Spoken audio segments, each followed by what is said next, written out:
नमस्कार दोस्तों, teaching exams official YouTube channel में आपका स्वागत है। हिस्ट्री की पीवाईक्यूज की क्लास चल रही थी बीपीएससी टीआरई 4 और एस्टेट के लिए, जो कि सेक्शन वाइज है। आज हिस्ट्री का क्लास जो है वो अंतिम होगा, इसके बाद ज्योग्राफी स्टार्ट होगा। तो हिस्ट्री सेक्शन वाइज आज कंप्लीट हो जाएगा पीवाईक्यूज में। तो चलिए आज की वीडियो को आगे बढ़ाते हैं। हमारे साथ अंत तक बने रहिएगा। वीडियो के अंत तक वीडियो अच्छी लगे तो वीडियो को लाइक कर दीजिएगा और चैनल को सब्सक्राइब कर लीजिएगा। तो चलिए देरी ना करते हुए क्वेश्चंस की तरफ चलते हैं। आज का पहला क्वेश्चन है, दिल्ली के लाल किले में आजाद हिंद फौज का प्रसिद्ध मुकदमा हुआ। ऑप्शन है 1945, 1946, 1944। उपयुक्त में से एक से अधिक या उपयुक्त में से कोई नहीं। तो इसका जो सही आंसर होगा वो क्या होगा? 1945। दिल्ली के लाल किले में आजाद हिंद फौज का प्रसिद्ध मुकदमा 1945 में चलाया गया था। मुकदमा मुख्य रूप से गुरु बख्श सिंह, प्रेम कुमार सहगल और शहनवाज खान पर चलाया गया था। आजाद हिंद फौज की तरह से मुकदमे की पैरवी जो है वो भोला भाई देसाई, जवाहरलाल नेहरू और तेज बहादुर सप्रू, कैलाश नाथ कारजू इन लोगों ने किया था। चलिए अगला क्वेश्चन है, 21 अक्टूबर 1943 को किस स्थान पर एस.सी. बोस ने स्वतंत्र भारत की अंतिम सरकार का गठन किया था? ऑप्शन है मलाया, सिंगापुर, बर्लिन। उपयुक्त में से एक से अधिक या उपयुक्त में से कोई नहीं। तो इसका सही आंसर क्या होगा? इसका सही आंसर होगा सिंगापुर। 21 अक्टूबर 1943 को सुभाष चंद्र बोस जी ने आजाद हिंद फौज के सर्वोच्च सेनापति की हैसियत से सिंगापुर में स्वतंत्र भारत की अस्थायी सरकार की स्थापना की थी। यहीं से दिल्ली चलो और तुम मुझे खून दो मैं तुम्हें आजादी दूंगा, ऐसे नारे भी वहीं पे दिया गया था। अगला है, सुभाष चंद्र बोस किस वर्ष भारतीय राष्ट्रीय कांग्रेस के अध्यक्ष थे? ऑप्शन है 1938, 1939, 1937। उपयुक्त में से एक से अधिक या उपयुक्त में से कोई नहीं। तो इसका सही आंसर क्या होगा कि इसमें बता दें कि सुभाष चंद्र बोस जी ने कांग्रेस के 2 अधिवेशनों में इन्होंने अध्यक्षता की थी। पहली बार जो अध्यक्षता की थी वो था 1938 हरिपुरा में। हरिपुरा अधिवेशन जो था 52वां अधिवेशन था। दूसरी बार उन्होंने कब किया था? 1939 के त्रिपुरी अधिवेशन की अध्यक्षता की थी। हाँ, जो गांधी जी द्वारा समर्पित पट्टाभी सीतारामैया जी को खड़ा कर दिया जाता है और वो हार जाते हैं बोस जी के आगे। और बाद में गांधी जी के जो मतभेद हो जाता है उसके बाद में सुभाष चंद्र बोस जी रिजाइन भी कर देते हैं। तो आपका क्या आंसर होगा? 1938 39 2 बार बने थे और दोनों ऑप्शन इसमें है। तो ए और बी दोनों सही होगा, यानी कि इसमें होगा ऑप्शन डी, एक से अधिक। भारतीय राष्ट्रीय सेना यानी आईएनए की संस्थापक कौन थे? ऑप्शन है सुभाष चंद्र बोस, मोहन सिंह, लाला लाजपत राय। उपयुक्त में से एक से अधिक या उपयुक्त में से कोई नहीं। तो इसका सही आंसर होगा मोहन सिंह। भारतीय राष्ट्रीय सेना यानी आईएनए की स्थापना जो है वो कैप्टन मोहन सिंह के द्वारा किया गया था। कब किया गया था? ये किया गया था सितंबर 1942 में जापान में। हाँ, जैसे सितंबर 1942 में जापान में बंदी बनाए गए भारतीय युद्ध बंदियों के साथ सिंगापुर में किया गया था। अगला है, ब्रिटिश शासन के दौरान दिल्ली राजधानी की नींव किसने रखी? महारानी एलिजाबेथ, किंग जॉर्ज पंचम, महारानी विक्टोरिया। उपयुक्त में से एक से अधिक या उपयुक्त में से कोई नहीं। तो इसका सही आंसर क्या होगा? किंग जॉर्ज पंचम। ब्रिटिश सरकार की राजधानी नई दिल्ली की आधारशिला उस समय के तत्कालीन सम्राट जॉर्ज पंचम के द्वारा 1911 में दिल्ली दरबार तृतीय के आयोजन के दौरान रखी गई थी। राजधानी की वास्तुकला और योजना दो British architect sir Herbert baker और एडविन लुटियन के द्वारा बनाया गया था। हाँ, इससे पूर्व देश की जो राजधानी थी वो कोलकाता रखा गया था। मुठीमन कमेटी को किसकी कार्यप्रणाली पर रिपोर्ट देने के लिए नियुक्त किया गया था? ऑप्शन है सांप्रदायिक प्रतिनिधित्व, द्वैत प्रणाली, संघवाद। उपयुक्त में से एक से अधिक या उपयुक्त में से कोई नहीं। तो इसका सही आंसर क्या होगा? इसका सही आंसर होगा द्वैत प्रणाली। मुठीमन कमेटी का गठन अगर पूछा जाए तो 1924 में इसका गठन सर अलेक्जेंडर मुठीमैन की अध्यक्षता में किया गया था। इसका गठन जो है वो भारत की स्वतंत्रता के मुद्दे पर चर्चा करने के लिए किया गया था और इसका उपयोग भारत और ब्रिटेन दोनों के सह शासन या द्वैध शासन के मुद्दे की जांच के लिए किया गया था। अगला है, इनमें से किसने कहा कि कांग्रेस का महल लड़खड़ा रहा है और भारत में रहते हुए मेरी एक बड़ी महत्वाकांक्षा यह है कि शांति के साथ इसे मरने में सहयोग दे सकूं। ऑप्शन है डफरिन, मिंटो, कर्जन। ये उपयुक्त में से एक शब्द या उपयुक्त में से कोई नहीं। तो इसका सही आंसर होगा कर्जन। तत्कालीन ब्रिटिश गवर्नर जनरल कर्जन ने कहा कि कांग्रेस का महल लड़खड़ा रहा है और भारत में रहते हुए मेरी एक बहुत बड़ी महत्वाकांक्षा यह है कि शांति के साथ इसे मरने में सहयोग दे सकूं। पूछा जाए कि कर्जन का कार्यकाल क्या था, तो आप बता सकते हैं कि 1899 से 1905 तक था। अगला क्वेश्चन है, लॉर्ड लिटन निम्नलिखित में से किससे संबंधित नहीं है? ऑप्शन है स्ट्रेची कमीशन शस्त्र अधिनियम, वर्नाकुलर प्रेस एक्ट या एल्बर्ट बिल। तो इसमें से सही आंसर क्या होगा? Albert bill. लॉर्ड लिटन जो है वो एल्बर्ट बिल से संबंधित नहीं थे। एल्बर्ट बिल जो है वो 1883 में प्रस्तावित एक विधेयक था, बहुत विवादास्पद था, जिसमें वरिष्ठ भारतीय न्यायाधीशों को यूरोपीय अपराधियों की सुनवाई करने की अनुमति देने की मांग की गई थी।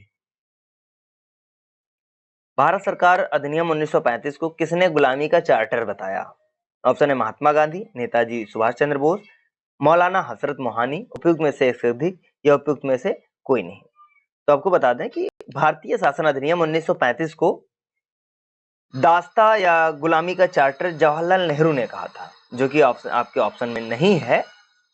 इसके साथ ही उन्होंने इसे एक कार बताया था जिसमें ब्रेक तो है पर इंजन नहीं है, ऐसा भी जवाहरलाल नेहरू ने ही कहा था। जिन्होंने इस एक्ट को पूर्णतः सड़ा हुआ मूल रूप से बुरा कहकर पूर्णतः अस्वीकृत कर दिया था। इसी एक्ट के द्वारा म्यांमार को भारत से अलग कर दिया गया था। ठीक है, तो इसका सही आंसर क्या होगा? यानी कि जवाहरलाल नेहरू ना इसमें है, ना इसमें है, ना इसमें है। तो आपका ऑप्शन ई आपका सही हो जाएगा। अगला है, लॉर्ड मेयो के 1870 के संकल्प के बारे में निम्नलिखित में से कौन से कथन सही हैं? केंद्रीय और प्रांतीय वित्त को विभाजित करने वाला यह पहला कदम था। सही है। प्रांतीय सरकारों को कुछ सेवाएं प्रशासित करने का अधिकार दिया गया, यह भी सही है। इसने मौजूदा असमानता को सुधारने का प्रयास किया, यह भी सही है। इसने प्रांतों की वास्तविक आवश्यकताओं पर ध्यान केंद्रित किया, तो ये भी सही है। यानी कि इसका चारों सही है। और चारों ऑप्शन किस में दिया गया है? ऑप्शन डी में दिया गया है, यानी ऑप्शन डी आपका सही होगा। ठीक है, लॉर्ड मेयो के 1870 के संकल्प के बारे में ये सारे प्रावधान थे कि केंद्रीय और प्रांतीय वित्त को विभाजित करने वाला यह पहला कदम था, यानी कि यही। ठीक है, तो ये सारा मैंने बता दिया। चलिए अगले क्वेश्चन की तरफ चलते हैं। किस स्थिति को अगस्त क्रांति 1942 के दौरान लिनलिथगो ने पटना और इसके आसपास की भीड़ पर गोली चलाने का आदेश दिया था? ऑप्शन है 5 अगस्त, 15 अगस्त, 25 अगस्त। उपयुक्त में से एक से अधिक या उपयुक्त में से कोई नहीं। तो आपको बता दें कि अगस्त क्रांति 1942 के दौरान 11 अगस्त 1942 को 11 अगस्त यानी कि कितना था? 11 अगस्त 1942 को लिनलिथगो ने पटना और इसके आसपास की भीड़ पर गोली चलाने का आदेश दिया था। इस घटना में शहीद होने वाले सभी छात्र थे। इस घटना को पटना गोली कांड के नाम से भी जाना जाता है। तो 11 अगस्त आपकी कहीं पे भी नहीं है, ना इसमें, ना इसमें, ना इसमें। तो उपयुक्त में से कोई नहीं इसका सही आंसर होगा। अगला है, भारत में वह महान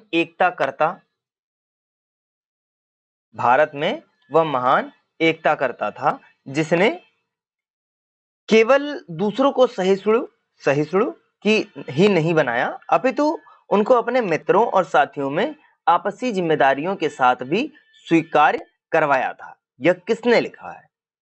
तो ये किसने लिखा? तो आपको बता दें, जवाहरलाल नेहरू ने महात्मा गांधी को श्रद्धांजलि देते वक्त कहा था कि भारत में वह महान एकता करता था जिसने केवल दूसरों को सहिष्णु ही नहीं बनाया, अपितु उनको अपने मित्रों और साथियों में आपसी जिम्मेदारी के साथ भी स्वीकार्य करवाया था। जबकि बाल गंगाधर तिलक और सुभाष चंद्र बोस की मृत्यु गांधी जी से पहले हो चुकी थी। ठीक है, तो ये ऑप्शन तो पहले ही गलत हो जाएगा। हाँ, राजेंद्र प्रसाद जी ने ये कहा नहीं है, ये कहा है जवाहरलाल नेहरू ने, तो आपके किसी ऑप्शन में नहीं है, यानी उपयुक्त में से कोई नहीं होगा। अगला है, दक्षिण अफ्रीका में महात्मा गांधी किस स्थान से कार्यकर्ताओं की मार्च यानी यात्रा का नेतृत्व कर रहे थे? डरबन से ट्रांसवाल, न्यू कैसल से डरबन तक, न्यू कैसल से ट्रांसवाल तक, उपयुक्त में से एक से अधिक या उपयुक्त में से कोई नहीं। तो आपको बता दें कि 1913 में दक्षिण अफ्रीका की एक कोर्ट ने ईसाई रीति रिवाज से नहीं हुई शादियों को अवैध करार दिया था। महात्मा गांधी ने 6 नवंबर 1913 को 6 नवंबर 1913 को इस दमनकारी कानून के खिलाफ द ग्रेट मार्च का नेतृत्व किया था। यह मार्च जो है वो नटाल से ट्रांसवाल के मध्य चलाया गया था। ठीक है, नटाल से ट्रांसवाल के मध्य किया गया था। इस मार्च में 2000 से ज्यादा लोगों ने नटाल तक मार्च किया था। तो और उसके बाद सरकार को झुकना ही पड़ा था, समझौते के लिए बाध्य भी होना पड़ा था। तो इसका जो सही आंसर होगा वो होगा नटाल से ट्रांसवाल तक। तो इसका आंसर इसमें कहीं भी नहीं है, नटाल से ट्रांसवाल, तो उपयुक्त में से कोई नहीं होगा इसका सही आंसर। अगला है, भारत के राष्ट्रीय पुस्तकालय ने अपनी यात्रा किसके उद्घाटन के साथ शुरू की? ऑप्शन है मार्च 1837 से कलकत्ता पब्लिक लाइब्रेरी, मार्च 1838 से कलकत्ता पब्लिक लाइब्रेरी, मार्च 1836 में कलकत्ता पब्लिक लाइब्रेरी, उपयुक्त में से एक से अधिक या उपयुक्त में से कोई नहीं। तो इसका सही आंसर क्या होगा? इसका सही आंसर होगा 1836 यानी मार्च 1836 में Calcutta public library. Option C इसका सही होगा। भारत के राष्ट्रीय पुस्तकालय ने अपनी यात्रा 21 मार्च 1936 में कलकत्ता सार्वजनिक पुस्तकालय की स्थापना के साथ आरंभ किया था। कलकत्ता सार्वजनिक पुस्तकालय को बाद में इंपीरियल लाइब्रेरी के साथ मिला दिया गया। इसको इंपीरियल लाइब्रेरी 1903 में जनता के लिए खोल दिया गया था। स्वतंत्रता के बाद 1948 में इंपीरियल लाइब्रेरी के नाम में परिवर्तन कर अधिनियम के द्वारा इंपीरियल पुस्तकालय के स्थान पर राष्ट्रीय पुस्तकालय अस्तित्व में आ गया। अगला है, अंग्रेजों ने भारत पर लंबे समय तक राज्य कैसे किया? कैसे किया था? कांग्रेस की उदारवादी नीतियों के कारण? नहीं। भारतीय नेताओं की गिरफ्तारी के कारण? नहीं। बांटो और राज करो की नीति के कारण? ये सही होगा आंसर। ठीक है, बांटो और राज करो की नीति के कारण अंग्रेजों ने भारत पर लंबे समय तक शासन करने के लिए बांटो और राज करो की नीति का सहारा लिया था। शुरू में हिंदू और मुसलमानों को लड़ाया, उसके बाद हिंदुओं को भी आपस में दलित और पिछड़े वर्ग के आधार पर लड़ा दिया। मार्लेमेंटो सुधार, मॉन्टेग्यू चेम्सफोर्ड सुधार, मुस्लिम लीग की स्थापना, सांप्रदायिक पंचाट, ये सब इनके जानते हो, ये एक एग्जाम्पल है कि आप इससे आप समझ सकते हैं कि इन्होंने केवल बांटो और राज करो पे ही शासन किया था। अगला है, किस वर्ष मोहम्मडन एंग्लो ओरिएंटल कॉलेज की स्थापना अलीगढ़ में की गई थी? तो इसका सही आंसर क्या होगा? तो आपको ये हम बता दें कि 1877 में सर सैयद अहमद ने अलीगढ़ में मोहम्मडन एंग्लो ओरिएंटल कॉलेज की स्थापना की थी। उनका उद्देश्य था कि ब्रिटिश शिक्षा प्रणाली के अनुरूप एक कॉलेज का निर्माण करना था, लेकिन इसके इस्लामी मूल्यों से समझौते किए बिना। ठीक है, तो इसका सही आंसर क्या होगा? 1870, जो कि आपके ऑप्शन में नहीं है, तो उपयुक्त में से कोई नहीं होगा इसका सही आंसर। अगला है, महात्मा गांधी के राजनीतिक गुरु कौन थे? ऑप्शन है दादा भाई नौरोजी, एमजी रनाडे, सुरेंद्र नाथ बैनर्जी, उपयुक्त में से एक से अधिक या उपयुक्त में से कोई नहीं। तो बता दें कि महात्मा गांधी के राजनीतिक गुरु थे गोपाल कृष्ण गोखले। गोखले का आदर्श वाक्य था सार्वजनिक जीवन को आध्यात्मिक बनाना। ठीक है, तो गोपाल कृष्ण गोखले जी थे, जो कि इस ऑप्शन में कहीं नहीं है, तो उपयुक्त में से कोई नहीं होगा। मशहूर नारा इनकलाब जिंदाबाद किसने दिया था? हकीम अजमल खान, चंद्रशेखर आजाद, हसरत मोहानी, उपयुक्त में से एक से अधिक या उपयुक्त में से कोई नहीं। तो इसका सही आंसर क्या होगा? हसरत मोहानी ने दिया था। इनकलाब जिंदाबाद का नारा जो है हसरत मोहानी ने दिया। मौलाना हसरत मोहानी ने 1921 में इस नारे की शुरुआत की थी। यह एक प्रसिद्ध स्वतंत्रता सेनानी और उर्दू कवि भी थे हसरत मोहानी जी। इनकलाब जिंदाबाद हिंदुस्तान रिपब्लिक सोशलिस्ट एसोसिएशन का आधिकारिक नारा था। वर्ष 1929 में केंद्रीय असेंबली में बम फेंकते समय भगत सिंह और बीके दत्त द्वारा इनकलाब जिंदाबाद का ही नारा लगाया गया था। अगला है, इनमें से कौन अहरार आंदोलन से संबंधित थे? ऑप्शन है हसन इमाम, बदरुद्दीन तैयब जी, महमूद उल हसन, उपयुक्त में से एक से अधिक या उपयुक्त में से कोई नहीं। तो इसका जो सही आंसर होगा वो क्या होगा? हसन इमाम। अहरार आंदोलन की स्थापना जो है वो 1910 में की गई थी। इसका नेतृत्व कर रहे थे मौलाना मोहम्मद अली, हकीम अजमल खान, हसन इमाम और मजहरुल हक ने किया था। अहरार आंदोलन के नेता जो थे वो लखनऊ समझौते 1916 के खिलाफ थे। अगला है 1953 में राज्य पुनर्गठन आयोग का गठन किसकी अध्यक्षता में हुआ था? तेज बहादुर सप्रू, सरफजल अली, वल्लभ भाई पटेल, या उपयुक्त में से एक से अधिक या उपयुक्त में से कोई नहीं। तो इसका सही आंसर क्या होगा? सर फजल अली। यानी राज्य पुनर्गठन आयोग की स्थापना जो है सर फजल अली की अध्यक्षता में दिसंबर सर फजल अली की अध्यक्षता में दिसंबर 1953 में किया गया था। अगला है किस विचारधारा का राष्ट्रीय आंदोलन से कोई संबंध नहीं है? ऑप्शन है गांधीवादी, उदारवादी, साम्यवादी, उपयुक्त में से एक से अधिक या उपयुक्त में से कोई नहीं। तो आपको हम बता दें कि गांधीवादी, उदारवादी या साम्यवादी इन विचारधाराओं का संबंध जो है राष्ट्रीय आंदोलन से रहा है। जहां कांग्रेस की स्थापना के प्रारंभिक चरण में उदारवादी प्रमुखता से छाए रहे, वही बाद का काल जो है वो गांधी युग से संबंधित किया जाता है। साम्यवादी विचारधारा से प्रभावित हैं एम.एन. रॉय, भगत सिंह, गुलाम हुसैन, श्रीपाद अमित डांगे, मुजफ्फर अहमद। ये लोग राष्ट्रीय आंदोलन में अपनी महत्वपूर्ण भूमिका निभाई। इसके अतिरिक्त राष्ट्रीय आंदोलन के दौरान कानपुर षड्यंत्र और पेशावर षड्यंत्र का संबंध साम्यवादी विचारधारा से ही रहा है। तो इसमें क्या होगा? इसका सही आंसर क्या हो जाएगा? ऑप्शन ई, यानी कि इनमें से कोई नहीं होगा। अगला है वह महिला स्वतंत्रता सेनानी कौन थी जो स्वतंत्रता आंदोलन की वयोवृद्ध महिला के रूप में विख्यात थी? ऑप्शन है अरुणा आसफ अली, गुलाब कौर, बिशन देवी शाह, उपयुक्त में से एक से अधिक या उपयुक्त में से कोई नहीं। अरुणा आसफ अली वह महिला स्वतंत्रता सेनानी थी जो स्वतंत्रता आंदोलन की वयोवृद्ध महिला के रूप में विख्यात थी। उन्होंने 1942 में भारत छोड़ो आंदोलन के समय मुंबई के ग्वालियर टैंक मैदान में कांग्रेस का झंडा फहराया था। उन्हें स्वतंत्रता आंदोलन के दौरान वर्ष 1930, 32, 41 में जेल जाना पड़ा। उन्होंने ही भारत छोड़ो आंदोलन के समय भूमिगत रहकर आंदोलन का नेतृत्व किया था।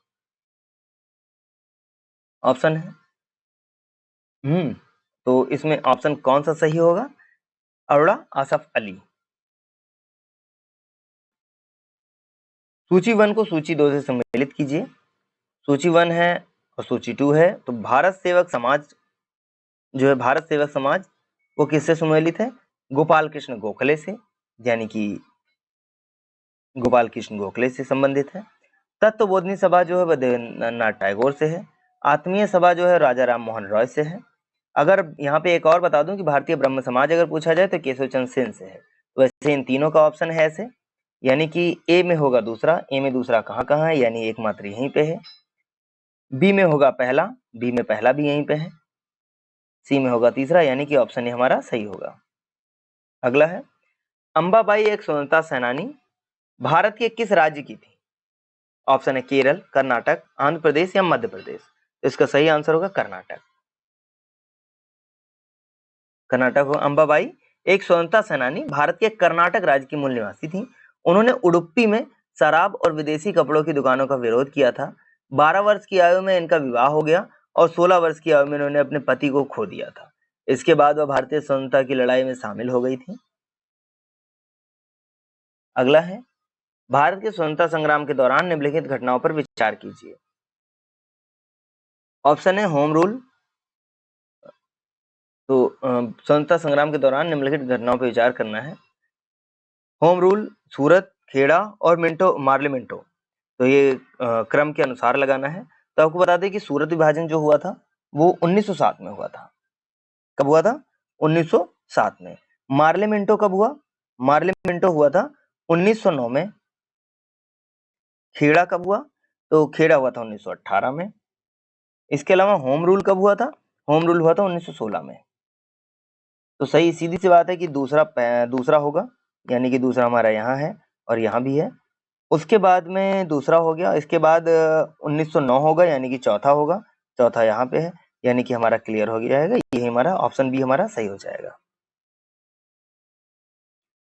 अगला है, निम्नलिखित में से कौन सा यूनेस्को विश्व धरोहर स्थल नहीं है? ऑप्शन है कुतुब मीनार, लाल किला, इंडिया गेट, या उपयुक्त में से कोई नहीं। तो इसका सही आंसर होगा इंडिया गेट।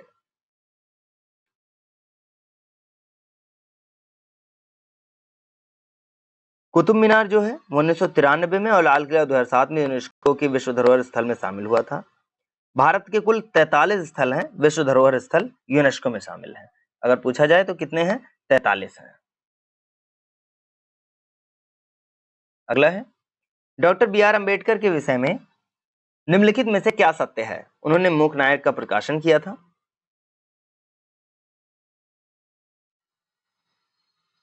चलिए, उन्होंने तो आपको बता दें पहले कि डॉक्टर बी आर अम्बेडकर का जन्म जो है 14 अप्रैल 1891 में हुआ था। मध्य प्रदेश के महू में हुआ था। इनके पिता का नाम रामजी मलोजी सपपाल और माता का नाम भीमाबाई था। अम्बेडकर ने मूक नायक का प्रकाशन किया था। इसके अलावा उन्होंने बहिष्कृत हितकारिणी सभा की स्थापना की थी। उन्होंने बी आर अम्बेडकर का देहांत जो है वो 1956 में हो गया था। कहाँ पे 1956 में कहाँ पे हुआ था? दिल्ली में हुआ था। तो आपको बता दें कि ये तीनों कथन आपके सही हो गए, तो उपयुक्त में से एक से अधिक इसका सही आंसर होगा। अगला है, सूची 1 को सूची 2 से सुमेलित करना है। नारों के नाम दिए गए हैं, राजनीतिक दल दिया गया है। तो सबसे पहले आपको बता दें, गरीबी हटाओ यह किसने कहा था? गरीबी हटाओ ये किसने कहा? तो इंदिरा कांग्रेस ने कहा था।